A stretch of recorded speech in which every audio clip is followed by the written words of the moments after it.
ये कहानी एक जंगल की है जहाँ विभिन्न प्रकार के जानवर रहते थे। ये जंगल बहुत ही सुंदर और हरा भरा था। यहाँ पर हर जानवर एक दूसरे के साथ मिलजुल कर रहता था। लेकिन इस जंगल में एक शेर था जो बहुत ही घमंडी और अहंकारी था। उसका नाम सिंगा था। सिंगा हमेशा दूसरे जानवरों पर रौब झाड़ता और उन्हें डराता धमकाता था। उसका मानना था कि वह जंगल का राजा है और सभी को उसकी बात माननी चाहिए। एक दिन की बात है, जंगल में एक नन्हा सा खरगोश आया। उसका नाम लंबकर्ण था। लंबकर्ण बहुत ही समझदार और चालाक था। वह जंगल के जानवरों से दोस्ती करना चाहता था। लेकिन जब उसने सिंगा के बारे में सुना तो वह थोड़ा डर गया। फिर भी उसने हिम्मत जुटाई और सिंगा से मिलने का फैसला किया। लंबकर्ण सिंगा के पास गया और बोला, महाराज, मैं आपका बहुत बड़ा प्रशंसक हूँ। मैं चाहता हूँ कि आप मुझे अपने दरबार में एक छोटी सी जगह दें।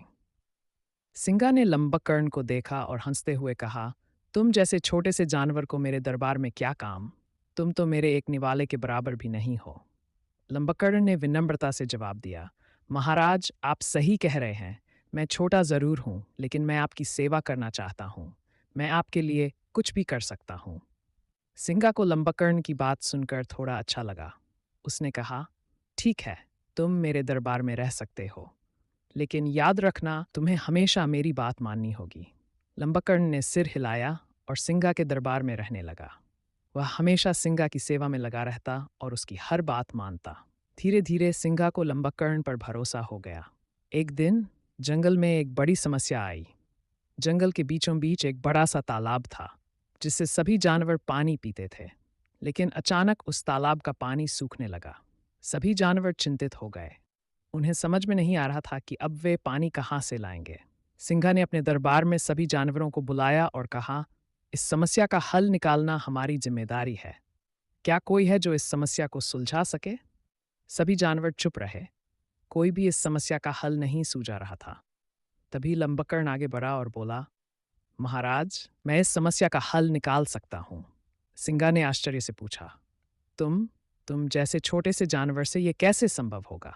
लंबकर्ण ने कहा, महाराज, आप मुझ पर भरोसा कीजिए। मैं इस समस्या का हल निकाल लूंगा। सिंघा ने लंबकर्ण की बात मान ली और उसे जाने की अनुमति दे दी। लंबकर्ण ने जंगल के चारों ओर घूमना शुरू किया। वह हर जगह पानी की तलाश में था। अंत में उसे जंगल के दूसरे छोर पर एक नदी दिखाई दी। लेकिन वह नदी बहुत दूर थी और उस तक पहुंचना आसान नहीं था। लंबकर्ण ने सोचा कि अगर वह नदी से पानी लेकर तालाब तक ले आएगा तो समस्या का हल निकल जाएगा। लेकिन यह काम इतना आसान नहीं था। उसे इस काम के लिए मदद की जरूरत थी। लंबकर्ण ने जंगल के सभी जानवरों को इकट्ठा किया और उनसे कहा, दोस्तों, अगर हम सभी मिलकर काम करें तो हम इस नदी से पानी लेकर तालाब तक पहुंचा सकते हैं। सभी जानवरों ने लंबकर्ण की बात मान ली और उसके साथ मिलकर काम करने लगे। हाथियों ने अपनी सूंड से पानी उठाया, बंदरों ने पत्तों से बर्तन बनाए और अन्य जानवरों ने पानी को एक जगह से दूसरी जगह ले जाने में मदद की। कई दिनों की मेहनत के बाद अंत में वे नदी से पानी लेकर तालाब तक पहुंचने में सफल हो गए। तालाब फिर से भर गया और सभी जानवर खुश हो गए। सिंघा ने लंबकर्ण की इस सफलता पर उसे बधाई दी और कहा, सिंघा ने लंबकर्ण की इस सफलता पर उसे बधाई दी और कहा, लंबकर्ण, तुमने साबित कर दिया कि छोटा होने का मतलब कमजोर होना नहीं है।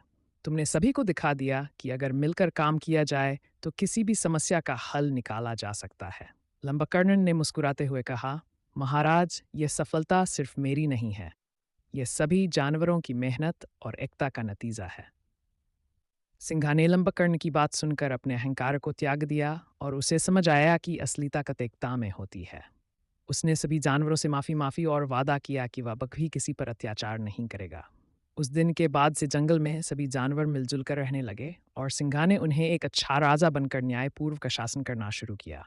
लंबकर्ण की बुद्धिमानी और साहस ने न सिर्फ जंगल की समस्या का हल निकाला, बल्कि सभी को एकता और मिलजुल कर रहने का महत्व भी सिखाया। इस कहानी से हमें यह सीख मिलती है कि अहंकार और घमंड हमें कमजोर बनाते हैं, जबकि एकता और मिलजुल कर काम करने से हम किसी भी मुश्किल को आसानी से हल कर सकते हैं।